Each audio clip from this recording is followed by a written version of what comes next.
नमस्कारम, मैं कृष्णा चौधरी। कैसे हैं आप सभी? अच्छा, एक बात बोलूँ? बात ये है कि ज़िंदगी के जब एक ऐसा मोड़ आता है कि आपसे ना चीज़ें दूर जा रही होती हैं, एक-एक करके, तो कभी भी ना अपने आप से शिकायत मत करना, कभी भी मत करना। अगर आप शिकायत करोगे ना, तो आपका ईश्वर नाराज़ हो जाएगा आपसे। आप झेल लेना सारी चीज़ों को, बस खुद से नाराज़ मत होना, ठीक है? तो सॉरी, बस बात बोलनी थी, बोल दी मैंने। आज का पूरा टॉपिक है अर्बन सोशियोलॉजी। इसी में पूरा कंप्लीट हो जाएगा। पूरा का पूरा इग्नू का जो 600 पेज की जो बुक है, एक तो वो, उसके बाद में तिवारी सर की बुक है, देन जेपी सिंह की बुक है और रावत पब्लिकेशन की। 3 से 4 बुक का रेफरेंस लिया है मैंने अच्छे से, और 35 से 40 मिनट की क्लास हो सकती है ये। देखो, बुक्स भी डाली है मैंने। मोस्ट इम्पोर्टेंट चीज़ है, इससे बाहर नहीं यार। और नोट्स नहीं बनाने हैं भाई, ये जो पीडीएफ है ना, वो इनफ है। और एक और बात मैं रिमाइंड कराना चाहूँगा कि बहुत कुछ करा रखा है मैंने प्लेलिस्ट में जाके। चाहे जीएस का हो, चाहे सब्जेक्ट का हो, चाहे मेंस का हो, चाहे प्रीलिम्स का हो, सारी प्लेलिस्ट को भाई पूरी की पूरी 2-2 3-3 बार पढ़ डालो यार, बहुत इन्फॉर्मेटिव है। चलो ठीक है, स्टार्ट करते हैं अपना अर्बन सोशियोलॉजी। और पहले देखते हैं कि अर्बन शब्द की उत्पत्ति कहाँ से हुई है। तो कोई इंग्लिश वर्ड नहीं है। Urban is a not a English word. क्या है इसकी ओरिजिन, कहाँ से हुआ है? लैटिन वर्ड से हुआ है। किससे? लैटिन वर्ड से। बस इतना आप याद रखोगे, ठीक है? ठीक है, काम काम की चीजें याद रखनी है यार। नगरवाद देखो, अर्बनिज्म क्या है? एक तो वाद, मैं हमेशा बोलता आया हूँ, बाद क्या है? क्या है बाद? इज्म जहाँ लग जाता है वहाँ सिद्धांत की बात होती है। कहीं भी लग जाए, आधुनिकतावाद लग जाए, कहीं भी लग जाए, तो वो क्या होता है? वो सिद्धांत की बात करता है। तो नगरवाद क्या है? वे ऑफ लाइफ है, जीवन जीने की एक नगरीय शैली है। ये वर्ड मैटर करता है यार। क्यों करता है? कि क्वेश्चन यहीं से आता है कि नगरवाद और नगरीकरण की दोनों परिभाषाएं पूछ लेता है कि, तो नगरवाद को हमेशा सीधे क्या बताओगे भाई? क्या है? एक जीवन जीने की एक नगरीय शैली है। और नगरीकरण क्या है? जैसे ही करण आ जाए, जैसे ही पीछे करण आ जाए, तो वो क्या है? वो एक प्रोसेस होता है, वो एक प्रक्रिया होती है। देखो, ये क्या है? प्रक्रिया है। क्या है? एक क्या है? ये प्रक्रिया है, सामाजिक प्रक्रिया, जिसके द्वारा गांव से लोग कस्बों या नगर की ओर जाते हैं। गांव से लोग कस्बों और नगर की ओर जाते हैं, जहां आर्थिक क्रियाकलाप गैर कृषि व्यवसायों जैसे व्यापार, मैन्युफैक्चर, सर्विस, ठीक है, ये सब उसके इर्द गिर्द होता है, उसके सेंटर के इर्द गिर्द होता है। तो जो मैं बताना चाह रहा था ना, वो समझ आया? नगरवाद क्या है? वो जीवन जीने की एक शैली है, ठीक है। और नगरीकरण क्या है? वो एक प्रक्रिया है। तो अब प्रक्रिया शब्द से ही आप बस, आपको ना वहां से फिगर आउट कर लेना है कि भाई ये नगरीकरण है। और नगरवाद क्या है? ये जीवन जीने की शैली है, मतलब ये सिद्धांत की बात कर रहा है। और करण क्या है? क्या है? वो एक प्रोसेस की बात कर रहा है। तो दोनों में आप फिगर आउट कर पाओगे ना अच्छे से, नगरवाद और नगरीकरण क्या है। और नगर शब्द किससे बना है भाई? लैटिन शब्द से बना है, ठीक है। 3 चीजें हैं, थोड़ा सा ध्यान रखिएगा। सेकंड क्या है भाई? भाई आपको पीडीएफ नोट्स नहीं बनाने हैं, ये पीडीएफ इनफ है। इनफ है, मैं पिन कर दूंगा टेलीग्राम ग्रुप में, ठीक है। कुछ क्वेश्चंस हैं, सॉरी कुछ बुक्स हैं इंपॉर्टेंट इंपॉर्टेंट, जो मैंने सीधा इग्नू से उठा के सीधा यहाँ रखी हैं, ठीक है, कॉपी करके। तो आप देखते रहिएगा। मैनुअल कैसेल्स की बुक है द अर्बन क्वेश्चन।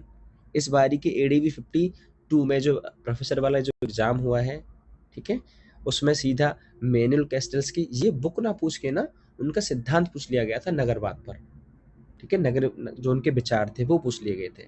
तो ये बुक का भी नाम आप याद रखिएगा, द अर्बन क्वेश्चन। उसके बाद हैरिस एंड एडवर्ड की बुक क्या है? हैरिस एंड उलेमैन की बुक है द नेचर ऑफ सिटीज। क्या है? The nature of city. भाई ये बुक भी आपको याद रखनी है, ठीक है। उसके बाद में वीजी चाइल्ड की बुक प्लीज याद रखिएगा, द अर्बन रेवोल्यूशन। क्या है? द अर्बन रेवोल्यूशन, ठीक है। उसके बाद, में ये वाला भाई, जो जॉर्ज हाँ कोलिन की बुक है ना, the house hold in urban India. इस बुक को ना किससे मत मिला लेना, MS राव से मत इसको मैच कर देना, ठीक है। तो कॉलिन की बुक है, याद रखिएगा, the house hold of urban India. उसके बाद क्या है? माइकल की बुक है the post modern urban condition. The post modern urban condition, ठीक है। पोस्ट मॉडर्निटी से इसको कंफ्यूज मत कर लेना डेविड हार्वे की बुक से, प्लीज। इसीलिए तो मैं यहाँ बुक्स को लिख लिख के आया हूँ, ठीक है। उसके बाद इंपॉर्टेंट आइजन स्टेट की बुक याद रखिएगा, society culture and urbanization, please याद रखिएगा, एस एन आइजन स्टेट, ठीक है, सोसाइटी कल्चर एंड अर्बनाइजेशन। उसके बाद आंद्रे गुंडर फ्रैंकी, मैंने इसका सिद्धांत तो नीचे आएगा लेकिन बुक इंपॉर्टेंट है यहाँ पे, capitalism and under development in Latin America. क्या है, कौन सी बुक है इनकी, capitalism and under development in Latin America. देखो बहुत सारी इन्होंने स्टडी करी लैटिन अमेरिका में। भाई लैटिन अमेरिका क्या है, जहाँ ब्राजील है, चिले है, साउथ अमेरिका वाले को तो बोलते हैं लैटिन अमेरिका, उसके बीच वाले हिस्से को, ठीक है। स्टुअर्ट हॉल की बुक कौन सी है, the local and global globalization ethnicity. देखो इन्होंने ना ग्लोबलाइजेशन का तो स्टडी करी ही करी है, पर कैसे करी है, एथनिसिटी के एस्पेक्ट में करी है, ठीक है, एथनिसिटी को ध्यान में रख के करी है। तो या तो इस पर परिभाषा पूछ लेता है या फिर सीधा एक कॉन्सेप्ट पूछ लेता है कि भैया ग्लोबलाइजेशन के अध्ययन के साथ साथ में ना एथनिसिटी का अध्ययन किसने करा है, स्टुअर्ट हॉल ने, या फिर बुक पूछ लेगा आपको, the local and the global globalization and ethnicity.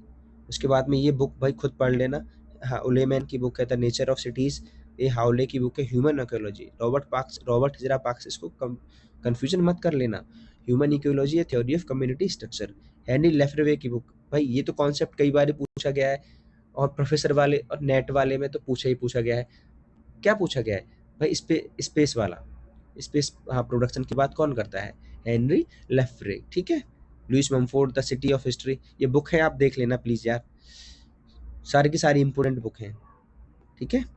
उसके बाद अब नगर की परिभाषा देख लेते हैं कि भाई नगर किसको कहते हैं ऑफिशियली वे में, नगर किसको कहते हैं। तो ये क्या है, जो जनगणना हुई है ना, जो भारत की जो जनगणना हुई है उसने डी नोटिफाई किया है कि यार नगर और टाउन किसको कहते हैं। तो देखो नगर किसको कहते हैं, पहले ये अर्बन देख लो, अर्बन एरिया किसको कहेंगे, भारतीय जनगणना में 1 लाख या अधिक आबादी वाले किसी भी नगरीय क्षेत्र को क्या बोला जाता है, नगर कहा जाता है।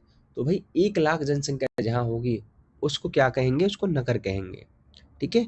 कस्बा, टाउन किसको कहेंगे, तो नगर का तो समझ आ गया आपको, टाउन का भी देख लो। अब टाउन किसको कहेंगे यार, जिसकी न्यूनतम मिनिमम पॉपुलेशन कितनी हो, 5,000 हो, उस 5,000 का 75% निकाल लो जरा, कितने आएंगे, ठीक है। उस 5,000 में से जो 75% है पुरुष गैर कृषि कार्य में लगे हों, ठीक है, गैर कृषि कार्य में लगे हों, भाई वो मतलब कृषि कार्य नहीं करते हों। उसके बाद में तीसरा क्या है, वहाँ का जो पॉपुलेशन डेंसिटी है वो कितनी होनी चाहिए, 400 व्यक्ति होनी चाहिए। इसका मतलब समझते हो कि 1 किलोमीटर में कितने लोग रहने चाहिए यार, 400 लोग रहने चाहिए। 3 चीज़ें हैं, उसको क्या कहेंगे, उसको क्या कहेंगे, नगर कहेंगे। अच्छा आप लोगों में से एक इंटरेस्टिंग फैक्ट बताऊं उसमें से, इस लाइन को देखो, थोड़ा सा सिलेबस से हट के बोल रहा हूँ मैं, इस लाइन को फेमिनिज्म अगर एस्पेक्ट से देखेंगे ना, तो इसमें यार क्या नहीं लिखा, इसमें पुरुष पुरुष वर्ड को डाला गया है। हमारे सोसाइटी के ना यही प्रॉब्लम है, जो पैट्रियार्कल सोसाइटी है ना, वो पुरुष वर्ड्स को ही ज़्यादा डोमिनेट करती है। डाल देते हैं यार, स्त्री डाल देते हैं, स्त्री नहीं डालेंगे ना वो जानबूझ के, क्योंकि स्त्री तो इतनी काम ही नहीं करती है। तो क्या डाला गया है, पुरुष गैर कृषि कार्य में लगे हों। पता है क्या लिखने चाहिए था, स्त्री और पुरुष, ये लिखना चाहिए था यहाँ पर। ये तो इग्नू की बुक है भाई, इग्नू में तो विद्वान बैठे हैं ना, लेकिन देख रहे हो पीछे माइंड सेटअप क्या है उनका। चलो ठीक है, ये इंटरेस्टिंग फैक्ट था, मैंने बता दिया। उसके बाद में नगर और महानगर, मेट्रोपोलिस, महानगर को क्या बोलते हैं, मेट्रोपोलिस बोलते हैं, ठीक है।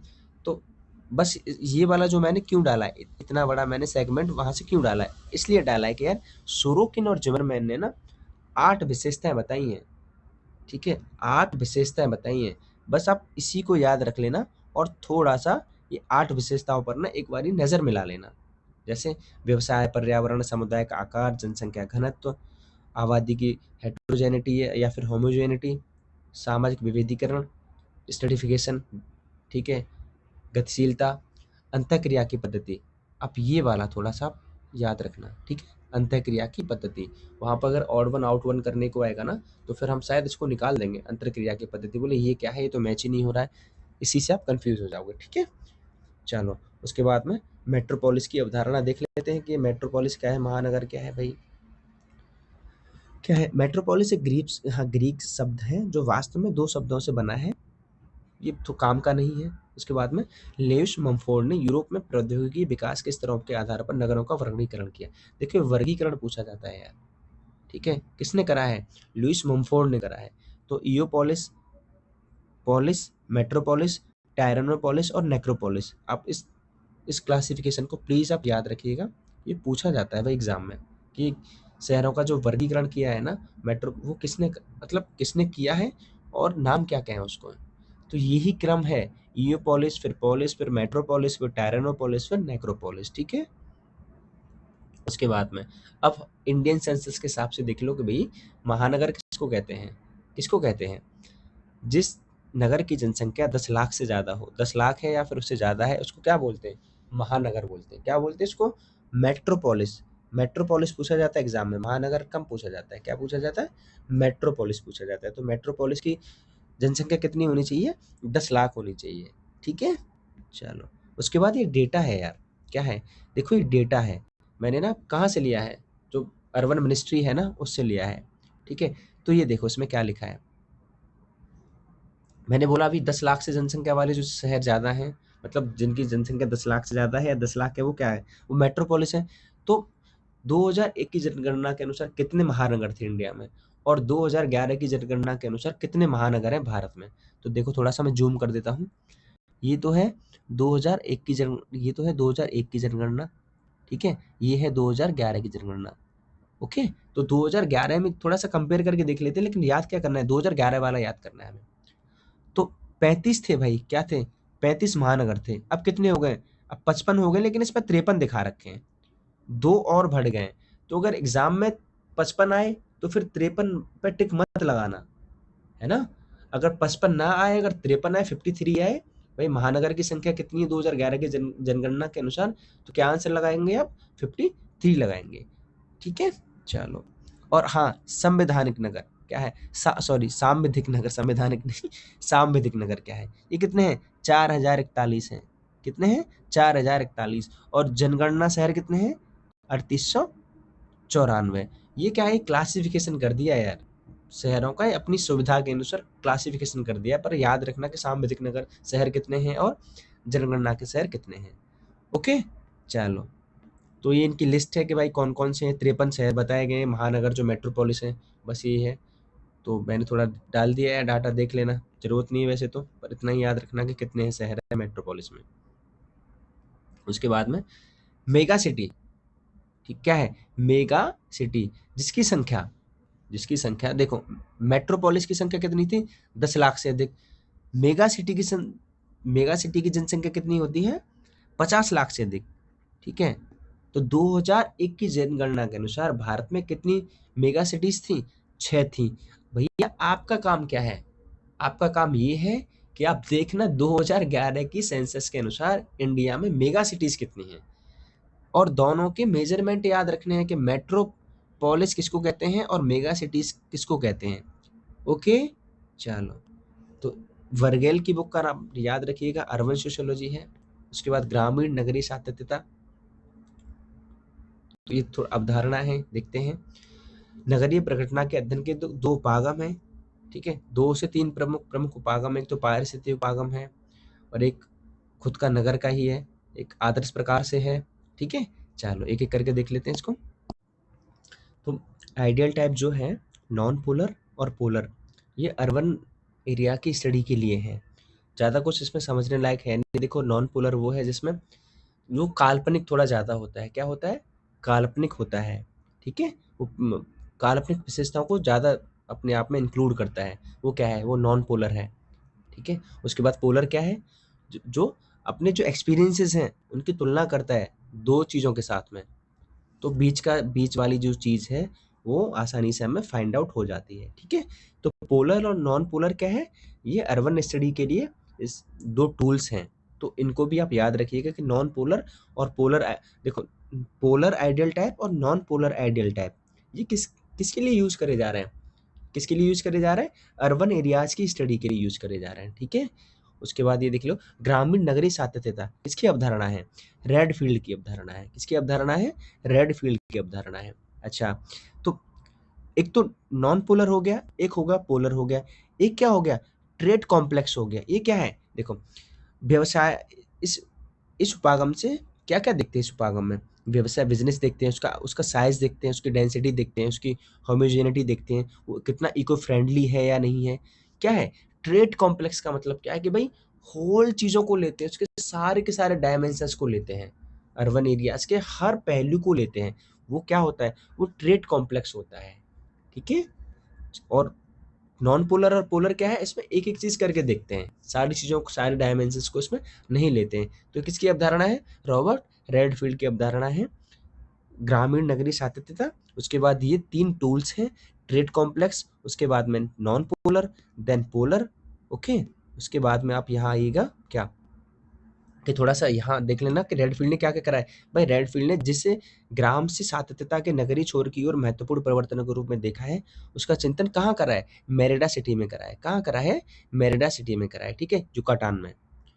ठीक है, युकाटान में करा है। और चानकोम के माया खेत, थोड़ा ये देख लेना कि भाई इन्होंने कहाँ का करा है, चानकोम में करा है, युकाटान में करा है, मैक्सिको में, तुसिक के गांव में जनजाति। ठीक है, ये है। उसके बाद में जैसे ही ग्राम नगरीय सातत्यता की अवधारणा रेडफील्ड ने दी है, उसी प्रकार जनजातीय नगरीय सातत्यता की अवधारणा भी रॉबर्ट रेडफील्ड ने दी है। तो 2 अवधारणाएं नगर के संबंध में। अब भाई सातत्यता कंटिन्यूटी कंटिन्यूम के संबंध में देख लेना कि 2 अवधारणाएं रॉबर्ट रेडफील्ड ने दी है। ठीक है। रेडफील्ड ने शिकागो विश्वविद्यालय में अपने पाठ्यक्रम में द फोक सोसाइटी के लिए क्या बनाया, एक रेखा चित्र बनाया। तो भाई इस रेखा चित्र में कुछ कॉन्सेप्ट है वो मैं बताऊंगा, लेकिन ये वाला जो ये याद रखना है, द फोक सोसाइटी वाला। ठीक है। उसके बाद इनका रेखा चित्र देखो, देखो क्या है, यहां से ऐसे चलेगा, देखो ये है, यहां से, हाँ ठीक है, यहां से ऐसे चलेगा, देखो यहाँ ऐसे करके दाहिने से बाहिनी ओर चलेगा, है दाहिने से बाहिनी ओर, क्योंकि सीधा आप जैसे बैठे हैं आपका उल्टा देखना आप। ठीक है, ये क्या है, दाएं। ठीक है, ये ऐसे देखना। चलो, तो क्या होगा आपका, यहाँ से ये क्या है, देहाती लोग हैं, ये ट्राइबल्स हैं, डेवलप हुए, कृषक बन गए। उसके बाद में अब यहाँ गए, क्या बन गए भैया, नगरवासी बन गए। अब देख रहे हो, दाहिने से वाहिनी ओर चलना है, राइट से लेफ्ट चलिएगा आप। ठीक है, तो देखना, अब जब यहाँ चले ना, तो यहाँ कौन है, यहाँ 3 तरह के लोग आए।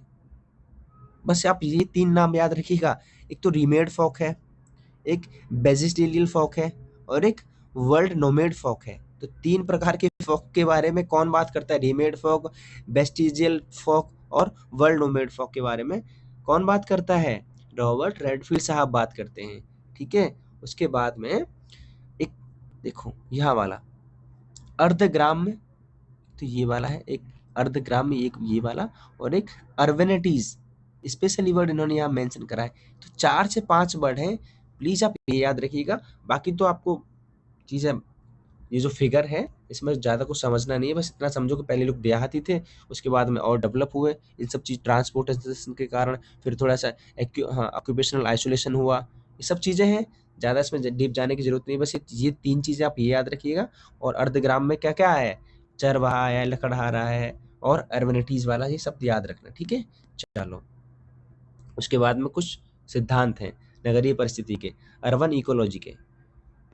ओके। तो क्या है, देखो टॉनीज ने नगरीय समाज के लिए जैसल सॉफ्ट और ग्रामीण समाज के लिए जैमन सॉफ्ट शब्द गढ़े हैं। तो भाई इसलिए मैंने यहाँ ये चीज़ मेंशन करा है, इसको कि हम सोसाइटी और किसके कम्युनिटी के संदर्भ में तो टॉनीज को पढ़ते हैं, लेकिन अर्बन स्टडीज के में हम भूल जाते हैं कभी कभार। तो स्पेशली मेंशन क्या करा है कि नगरीय समाज के लिए कौन सा वर्ड आएगा, गेसल सॉफ्ट आएगा। क्या आएगा, जेसल सॉफ्ट आएगा नगरीय समाज के लिए। और ग्रामीण समाज के लिए कौन सा शब्द आएगा, टॉनीज ने जो दिया है, जैमैन सॉफ्ट आएगा। क्या आएगा, जमाइन सॉफ्ट आएगा। ओके, प्लीज याद रखना है भाई ये वाला, मैं फिर से रिपीट कर रहा हूँ, जैसल सॉफ्ट आएगा नगरीय समाज के लिए, और जमाइन सॉफ्ट आएगा किसके लिए, ग्रामीण समाज के लिए। ओके। और देखो इकोलॉजिकल परिप्रेक्ष्य क्या है, या नगर का अध्ययन, देखो इसका मतलब ये है कि नगर का जो स्ट्रक्चर है उसका नेचर के साथ में कितना ज़्यादा कांटेक्ट है, कितना ज़्यादा इंटरेक्शन है। अगर नगर के लोग विकास कर भी रहे हैं, अगर नगर का विकास हो भी रहा है, क्या वो इको फ्रेंडली है, अगर वो इको फ्रेंडली नहीं है तो कितना हार्मफुल है वो नेचर के लिए, इन्वायरमेंट के लिए। तो बस ये जो पारिस्थितिकी जो परिप्रेक्ष्य है, शिकागो विश्वविद्यालय से निकला है, यूएसए से, वहाँ ये इसकी हर चीज़ में स्टडी करते हैं कि भाई नगर कौन कौन सी चीज़ों को हार्म पहुँचा रहा है, क्या ह्यूमन रिलेशंस को भी हार्म पहुंचा रहा है, क्या फिर इन्वायरमेंट को भी हार्म पहुंचा रहा है, या फिर आइसोलेशन का कितना स्कोप है, क्या फिर सोसाइटी उसी तरह से जा रही है जो हमेशा इन्वायरमेंट के लिए नकारात्मक होगी। तो ये सब चीजें नगरीय परिप्रेक्ष्य पारिस्थितिकी परिप्रेक्ष्य नगर के अध्ययन में दिखता है। बस इसका अर्थ यही है भाई, ठीक है। चलो थोड़ा सा इंपॉर्टेंट क्या है यहाँ पे, रॉबर्ट इज़ा पार्क ने प्लांट कम्युनिटीज के बारे में, बस ये वर्ड आपको याद रखना है, ये कॉन्सेप्ट याद रखना है कि प्लांट कम्युनिटीज की अवधारणा किसने दी है, रॉबर्ट इज़रा ने दी है। ये वाला रॉबर्ट इज़रा पार्क, ओके।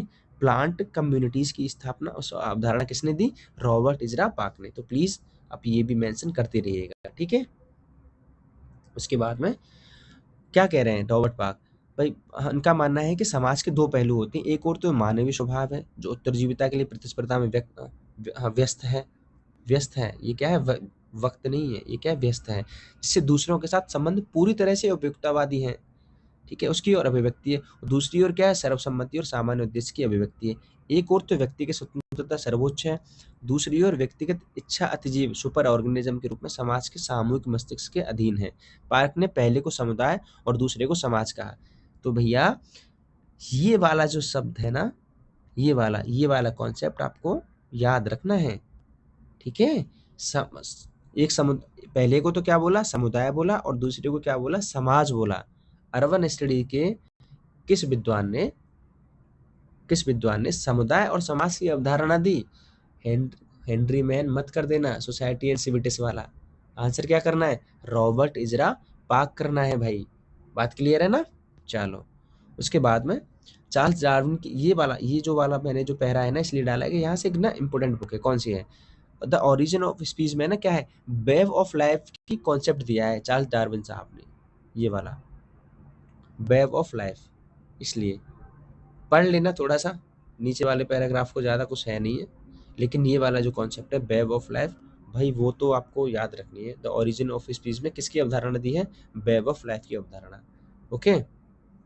अब शिकागो संप्रदाय में कुछ विद्वान हैं, उनके आप नाम याद देख लो भाई, कौन कौन से हैं, मैकेंजी हैं, क्या है, मैकेंजी हैं, इनकी परिभाषा पूछी गई है भाई अभी बीपीएससी के प्रोफेसर वाले एग्जाम में, मैकेंजी की अर्बनाइजेशन पर ही। उसके बाद डब्ल्यू वर्गेस हैं, फिर लुई वर्थ हैं, रॉबर्ट रेडफील्ड हैं, ठीक है। 4 विद्वानों को आपको नाम याद रख लें भाई, पूछ लिए जाते हैं यार कि भाई शिकागो स्कूल ऑफ थॉट से कौन कौन से विद्वान संबंधित हैं। चलो उसके बाद में कुछ थ्योरीज देख लेते हैं। वर्गेस की थ्योरी क्या है, कॉन्सेंट्रिक जोन की थ्योरी, अर्बन स्टडी पे जो स्टडी करी है वर्गेस साहब ने, कौन सी थ्योरी दी है, कॉन्सेंट्रिक जोन की थ्योरी दी है, ठीक है। आप ये याद रखिएगा। कॉन्सेंट्रिक जोन क्या है यार, मान लो ये शहर है, ये वाला शहर का ये मिडिल हिस्सा है, यहाँ पे इसके विकास को देख देख के सब लोग आ रहे हैं यार, क्या है, यहाँ कॉन्सेंट्रिक जोन बन गया, और क्या है। उसके बाद में लुई वर्थ का क्या है, लुई वर्थ और रॉबर्ट रेडफील्ड ने शिकागो स्कूल में अपने शिक्षक रॉबर्ट इज़रा पार्क के साथ में पारिस्थितिकी उपागम का अनुसरण किया। और लुई वर्थ की फेमस बुक देख लो भैया, कौन सी है, इसको कम कर लेता हूँ यार पहले थोड़ा सा, हाँ कौन सी बुक है, urbanism as a way of life. ये तो कॉमन है पर आप याद रखिएगा, ठीक है, बाकी कुछ इसमें ज़्यादा पढ़ने के लिए कुछ है नहीं। उसके बाद में 3 आलोचनाएं हैं, इकोलॉजिकल एस्पेक्ट की 3 आलोचनाएं करी हैं, और तीनों ही आलोचना इंपॉर्टेंट है भाई, पूछी जाती 3 आलोचना। पहली आलोचना में क्या है कि डेवी की आलोचना है, क्या बोला है डेवी ने कि आवासीय अब स्थापन के पैटर्न मुख्यतः औद्योगिक स्थापन के पैटर्न का फलन है और यह के उद्योग संचार के साधनों के आसपास स्थित होता है, जिसका कोई समरूप पैटर्न नहीं दिखाई देता है। भाई क्या कह रहे थे, देखो रॉबर्ट इज़रा पार्क और बाकी सारे विद्वान क्या कह रहे थे भाई कि यार एक ही पॉइंट के पास ना सब चीज़ें कॉन्सेंट्रेट हो जाती हैं, लेकिन डेवी इसको क्या कह रहे हैं, डेविस की आलोचना कर रहे हैं, ठीक है, समरूप पैटर्न नहीं दिखाई देगा। पहली आलोचना आप ये याद रखिएगा। दूसरी आलोचना, ठीक है, रॉबिन्सन ने की है, किसने की है, रॉबिन्सन ने की है। थोड़ा इसको पढ़ लेना, आप पढ़ लेना थोड़ा थोड़ा सा, पर अब याद भी रखना है तीनों आलोचनाओं को। उसके बाद में तीसरी आलोचना फॉरी ने करी है, ठीक है, क्योंकि मैं इसलिए करवा रहा हूँ कि अब पता चले कि यार मिलान के लिए आता है कि पारिस्थितिकी जो एस्पेक्ट है अर्बन स्टडीज का, वहाँ पे कौन कौन से विद्वान ने आलोचना करी। अब 3 विद्वानों के नाम डाल देंगे, फॉरी का डाल दिया, रॉबिन्सन का डाल दिया, डेवी का डाल दिया, चौथे विद्वान को उठा के कोई और मैकेंजी का डाल दिया, लेकिन मैकेंजी ने तो आलोचना नहीं करी है। इसलिए मैंने बताया कि भाई ये आलोचना के जो नाम है वो याद रखिएगा, फॉरी का, रॉबिन्सन का और डेवी का नाम तो आपको याद रखना ही रखना है। बात क्लियर है आपको? ठीक है, चलो उसके बाद में नेक्स्ट सिद्धांत आता है आक्रमण और अनुक्रमण का। तो इन शब्दों से कुछ ज़्यादा मतलब डरना नहीं है कि आक्रमण और अनुक्रम क्या है। देखो, हम जो पर्यावरण वाले में एक सेक्शन में जब हम पढ़ते हैं ना कि इकोलॉजिकल सक्सेशन क्या होता है, पर्यावरणीय अनुक्रम क्या होता है, ठीक है, तो उस दृष्टि से ना थोड़ा सा इसको कॉन्सेप्ट को डाल दिया गया है in Chicago school of thoughts वालों ने। जॉनल जो मॉडल दिया है किसने, ये भी थोड़ा सा याद रखिएगा। जॉनल मॉडल क्या है, किसका है, वर्गेस का है। अब थोड़ा सा इसको अर्थ देख लो क्या है। देखो, जो बाहर से स्पीसीज आती है, मान लो मेरा नगर है, ओके, तो कोई जबरदस्ती घुस के आ गया है, क्या आ गया है, जबरदस्ती कोई घुस के आ गया है, तो वो क्या है भाई, मेरी कॉलोनी में इसने आक्रमण कर दिया है। ये क्या है, ये क्या है, आक्रमण है मेरे शहर में। अनुक्रम क्या है, सक्सेशन क्या है, मेरे ही नगर में मेरे ही वासियों ने वहां पे क्या कर दिया, खुद की स्पीसीज को खत्म करना शुरू कर दिया। और क्या होगा फिर, एक नया सक्सेशन आएगा, क्या होगा, एक नया अनुक्रम आएगा। दोनों का अर्थ समझ आ गया। आक्रमण होता है बाहर से और अनुक्रम होता है, सक्सेशन होता है अंदर से ही। तो अब समझ आ गया कि आक्रमण का मतलब क्या है, अनुक्रम का मतलब क्या है। बस इतनी ही सी बात थी। चलो उसके बाद में संकेंद्रण और केंद्रीकरण का, ये भी कुछ इसी तरह का है। देखो, संकेंद्रण क्या है संकेंद्रण, भाई एक ही जगह पर संकेंद्रण क्या है, एक ही जगह पर चीजों को इकट्ठा होना। केंद्रीकरण क्या है, थोड़ा थोड़ा सा बंटना, सेंट्रलाइजेशन होगा लेकिन शाखाओं में बटेगा।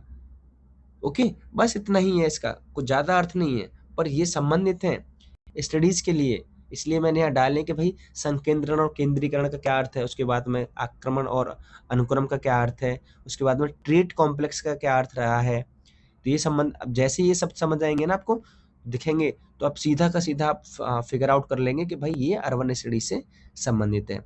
बात क्लियर है आपकी? चलो ठीक है। उसके बाद में कॉन्सेंट्रिक जोन थ्योरी, अभी आपको बताया था कि अर्नेस्ट बर्गर की ये थ्योरी है। उसके बाद में इन्होंने, बस आपको ये याद रखना है कि भाई 5 तरीके से इन्होंने क्या बताए हैं, कॉन्सेंट्रिक जोन बताए हैं। क्या बताए हैं, कॉन्सेंट्रिक जोन बताए हैं। पहला वाणिज्यिक केंद्र है, दूसरा संक्रमण का अंचल है, जोन है। उसके बाद में कर्मकार वर्ग आवास है, भाई जो कर्मकार रहते हैं। उसके बाद मिडिल क्लास वाले लोग रहते हैं। उसके बाद में कम्यूटर अंचल रहते हैं, अन्यंत्रवासी जो बाहर से आते हैं लोग, ठीक है। तो ऐसा करके ये मॉडल है, थोड़ा ये देख लेना। यहाँ क्या है, पहले पे क्या होगा आपका, भाई यही तो होगा ना, वाणिज्यिक केंद्र। उसके बाद में धीरे धीरे ये लोग बसे हैं, यहाँ से बाहर वाले लोग आए, संक्रमण, ठीक है। संक्रमण कौन है भाई, कौन है, ए वाले भी हैं और बी वाले भी हैं, उसी को तो कहते हैं ट्रांजिशन जोन। तो 5 जोन का तो आप नाम याद रखेंगे। पहली बात तो वाणिज्य जोन है, संक्रमण जोन है, ट्रांजिशन जोन है, उसके बाद में कर्मकारों का जोन है जो वर्कर्स रहते हैं, उसके बाद में मिडिल क्लास रहती है, उसके बाद में कम्यूटर रहते हैं। क्लियर है? चलो, तो ये पूछ लिया जाता है, क्रम ही पूछ लिया जाएगा आपको, ठीक है, इसलिए बोल रहा हूँ मैं। देन उसके बाद सेक्टर मॉडल थ्योरी किसकी है, सेक्टर मॉडल थ्योरी, ठीक है, तो किसकी है, होमर हॉयर की है, ठीक है, होमर हॉयट की है। इन्हीं का अनुसरण करा है, ज़्यादा कुछ खास नहीं है, बस इसका नाम, इनका नाम ही याद रखना है आपको। होमर हॉयर की कौन सी थ्योरी है, सेक्टर मॉडल थ्योरी है अर्बन स्टडीज़ के लिए, ठीक है भाई। चलो ये देख लेना, इनका ऐसा है, सेक्टर जो सेक्टर में बटे होते हैं, जबकि वर्गेस का कैसा था, वो क्रम वाइज बटा था। इनका क्या है, इस सेक्टर में बटे होते हैं, ठीक है। ये क्या बन गया भाई, ये सेक्टर यहाँ देख लो भाई कैसा है। पहला तो है केंद्रीय व्यापार जिला, ठीक है, मान लिया आपको। उसके बाद में फिर हल्का उत्पादन, निम्न आवास, मध्य वर्गीय आवास और अन्य वर्गीय आवास, ठीक है। इन्होंने बस थोड़ा सा इनका यही याद रखना कि भाई सेक्टर मॉडल थ्योरी किसकी है, होमर हॉयट की है, ठीक है। उसके बाद में मल्टीपल न्यूक्लियाई मॉडल किसका है, मल्टीपल न्यूक्लियाई मॉडल किसका है भाई, किसका है, एडवर्ड एल उलेमैन का है, चॉन्सी हैरिस का और एडवर्ड एल उलेमैन का। बस आप इनका इतना ही भर याद रखना है आपको कि sector multiple nuclei model urban studies के लिए किसने दिया है, तो चॉन्सी हैरिस और एडवर्ड एल उलेमैन ने दिया है। प्लीज आप ये चीज भी आप याद रखेंगे, ठीक है। देखो ये कितना इनका बहुविध मल्टीपल है, तो भाई कोई नगर कहाँ है, कोई नगर कहाँ है, कोई नगर कहाँ है, और पहला नगर यहाँ है, यहीं से सब यहाँ तक निकल रहे हैं। ठीक है, तो ये है। बस आप इतना बार याद रखिएगा सेक्टर न्यूक्लियर थ्योरी किसकी है, कॉन्सेंट्रिक जोन थ्योरी किसकी है, और उसके बाद में ये कौन सी मल्टीपल न्यूक्लियर थ्योरी मॉडल किसका दिया है। बात ठीक है। चलो ये बुक आप याद रखिएगा। द मैक्स वेबर की कौन सी बुक है, द सिटी है। अर्नेस्ट बर्गर की book the growth of city है। प्लीज आप, ये भी इंपॉर्टेंट बुक है भाई, ये भी याद रखना है आपको। ओके, चलो ठीक है। उसके बाद नगर के प्रकार देख लो क्या है। जिस्ट और हेल्बर्ट ने नगरों का प्रकार बताए हैं, ये देखते रहिएगा आप। उत्पादन केंद्र का एक होता है, ठीक है, राजधानी या प्रशासन केंद्र होता है, स्वास्थ्य का केंद्र होता है, और धार्मिक वाला और विविध प्रकार वाला। तो 6 प्रकार के इन्होंने नगर बताए। किसने किसने बताया, जिस्ट और हेल्बर्ट ने बताया। ओके ठीक है, ये वाला इंपॉर्टेंट है यार। कैमिल रोजियर ने 2 प्रकार के नगर बताए भाई, एक तो प्राकृतिक नगर बताया है और एक स्थापित नगर बताया है। एक नेचुरल नेचुरल सिटी बताई है और एक स्टेब्लिश सिटी बताई है। तो 2 क्लासिफिकेशन ऑफ कैमिल रोजियर के आप याद रखते रहिएगा। ओके, उसके बाद में जनगणना के अनुसार, भाई ये ज्यादा इंपॉर्टेंट है, ये वाला सेक्शन है। जनगणना के अनुसार कस्बों और नगरीय समुच्चयों का वर्गीकरण किया गया है भाई। ठीक है, क्या है, 6 प्रकार के बताएं। कितने प्रकार के, भारत में जनगणना कस्बों और नगरों को जनसंख्या के अनुसार 6 प्रकारों में बांटा गया है कि भाई कौन सा तो कस्बा होगा और कौन सा नगर होगा। अच्छा, मैंने आपको एक, हाँ, ऊपर क्लासिफिकेशन बताया था कि भाई कस्बे के लिए क्या क्या मेजरमेंट होना आवश्यक है। क्या क्या थी, एक कस्बा किसको कहेंगे जहाँ 5,000 लोग रहते हो या 5,000 से ज़्यादा, उसमें से भी 75% लोग क्या करते हो, नॉन एग्रीकल्चर क्या कर प्रोडक्शन में लगे होते हो।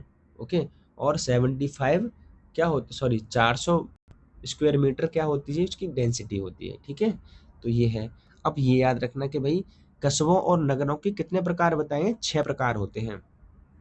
तो श्रेणी 1 के नगर में, श्रेणी 1 के जो नगर क्या है, 1 लाख से अधिक जनसंख्या वाले नगर को क्या कहते हैं, श्रेणी 1 के।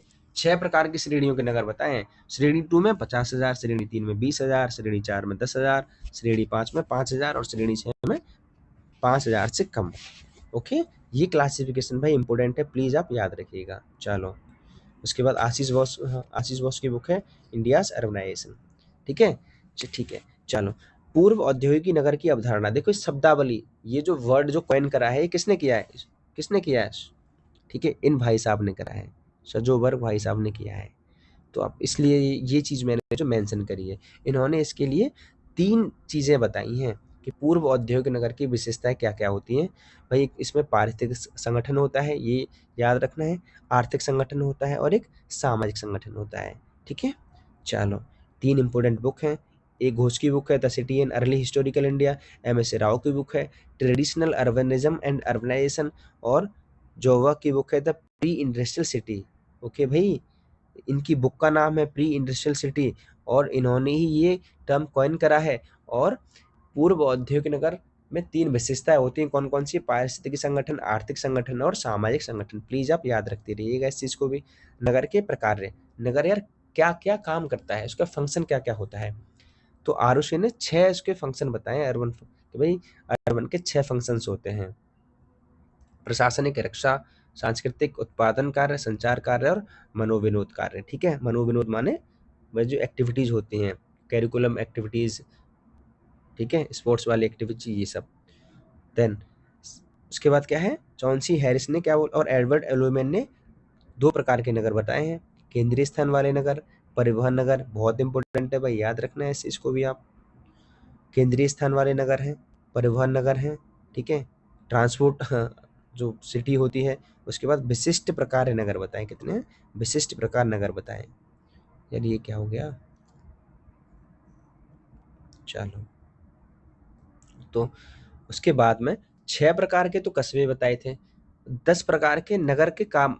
ठीक है, क्या है, देखो फंक्शन बताएं, किसने बताए, भारत की जनगणना ने बताया कि भाई एक नगर कितने काम करता है, 10 प्रकार के फंक्शन को परफॉर्म करता है। कितने प्रकार के परफॉर्म करता है, 10 प्रकार के फंक्शंस को परफॉर्म करता है। तो आप ये याद रखिएगा, सारे नाम याद नहीं रखने, बस आपको ये याद रखना है कि 10 प्रकार के, हाँ, फंक्शंस को परफॉर्म करता है नगर।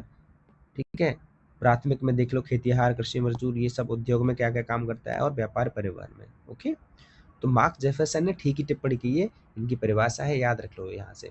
क्या बोला है इन्होंने कि भाई नगरों का विकास स्वयं नहीं होता, अपितु देहात उन्हें वे कार्य सौंपते हैं जिन्हें केंद्रीय स्थानों में संपन्न किया जाना आवश्यक होता है। नगरों का विकास स्वयं नहीं होता, ये क्या कह रहे हैं भाई, कहाँ से होता है, देहात से होता है। तो मार्क जेफरसन की ये परिभाषा प्लीज आप याद रखिएगा, ठीक है। तो एक ही पार्ट में थोड़ा सा और बचा है, दूसरे पार्ट में इसको कंप्लीट कर लेते हैं, कल मैं करा दूंगा इसको मॉर्निंग में। तो बस इतना ही आज यहाँ तक करते हैं, थोड़ा सा मैं भी भाई थक सा गया हूँ। मिलते हैं नेक्स्ट वीडियो में, बने रहिए तब तक। हैव अ गुड डे, जय हिंद।